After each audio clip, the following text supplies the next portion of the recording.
un témoignage presque positif ce soir. En tout cas, j'espère que l'issue le sera. Bonsoir Nicolas. Bonsoir Mathieu. Vous êtes pompier.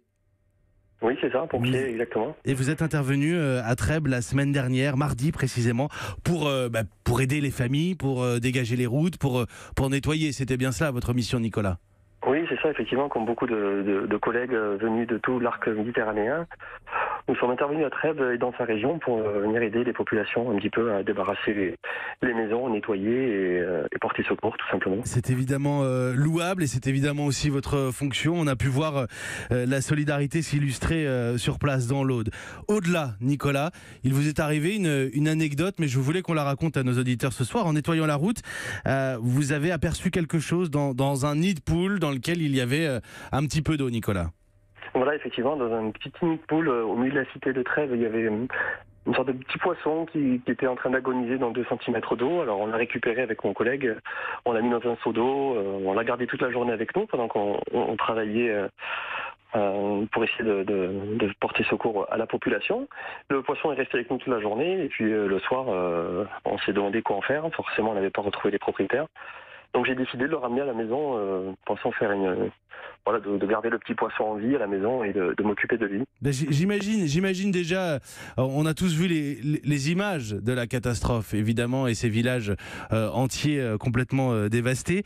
J'imagine le paradoxe comme ça, cette petite lueur de vie dans un nid de poule, dans une flaque d'eau. Vous ramassez le poisson rouge, vous vous dites, tiens, du coup, je l'ai pas trouvé à qui il appartenait, je le ramène à la maison. Arrivé chez vous, c'est votre compagne qui vous a tiré les oreilles, si j'ose dire, Nicolas? Non, pas du tout. Elle m'a pas tiré les oreilles. Elle trouvait ça plutôt amusant. Elle m'a dit, mais tu sais, en posant un petit peu la gravité de la situation, parce qu'on a très bien conscience de la gravité de la situation. Vous savez, on avait les mains dedans. On était vraiment abasourdis par toute la situation sur place. Et je peux vous dire qu'une fois sur place, on se rend bien compte de la réalité des faits. On a bien conscience que l'histoire du petit poisson, c'est quelque chose de très léger.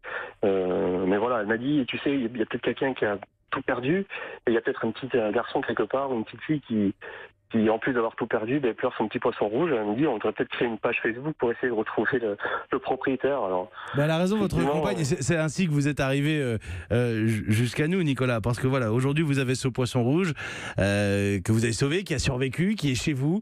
Et vous êtes à la recherche du propriétaire, quel que soit son âge, peut-être un enfant, peut-être pas, du propriétaire de ce poisson rouge. Vous lui avez même donné un nom, je crois. Alors on l'appelait Moïse, effectivement, parce que comme on a sauvé des œufs, alors des œufs c'est un petit peu paradoxal pour un poisson, mais voilà, on l'appelait Moïse, mais je tenais à vous informer que ça y est, je suis en contact avec la propriétaire. Alors ça y est. Oui, aussi incroyable que cela puisse paraître, vous trouvez la propriétaire d'un poisson rouge, c'est pas courant, mais figurez-vous que des collègues des PO m'ont transmis justement sur les pages du poisson. Oui, exactement, m'ont transmis des photos d'autres poissons qu'ils avaient retrouvés également dans des rues adjacentes. Et ils m'ont donné l'adresse de la personne chez qui ils avaient ramené le poisson.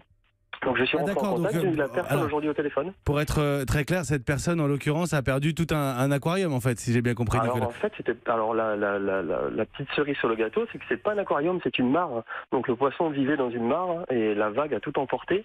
Et les poissons se sont retrouvés dans la nature, dont un dans une poubelle qui a été ramassé par les collègues. Et voilà, donc on a... Je voudrais juste, Nicolas, dire par souci de transparence pour nos auditeurs que j'avais pas le fin mot de l'histoire. Moi, j'en étais à la page Facebook et à la recherche du propriétaire de ce poisson rouge. Là, je découvre avec vous que vous avez retrouvé donc une propriétaire, c'est ça ?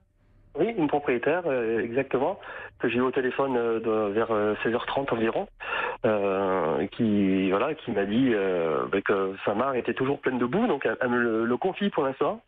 Donc dès que sa mare sera à nouveau opérationnelle, on lui ramènera son petit poisson.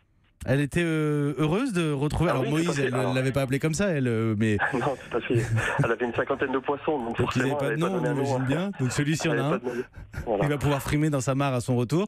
Mais Nicolas, en tout cas, pour l'instant, vous le gardez jusqu'à ce qu'elle puisse l'accueillir à nouveau. Exactement. Alors...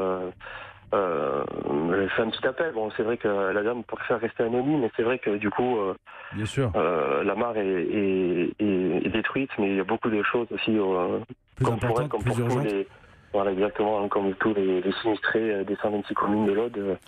Je peux vous assurer que c'est pas facile sur place. Ben, évidemment Nicolas, et c'est pour ça aussi que je voulais qu'on vous entende, parce que je trouve que ça apporte une forme de sourire, de petite lueur positive dans cette catastrophe qu'a vécu l'Aude, bien sûr, et en plus le dénouement est plutôt sympa, Nicolas. Je suis ravi de savoir qu'il y a 50 minutes vous avez eu la propriétaire de ce poisson au téléphone. Grand succès, c'est aussi ça la magie des réseaux sociaux, hein. Faut bien le souligner. On dit beaucoup de mal des Facebook, des Twitter, mais vous voyez le résultat. Nicolas, merci beaucoup en tout cas d'avoir répondu à nos questions ce soir en direct sur Europe 1.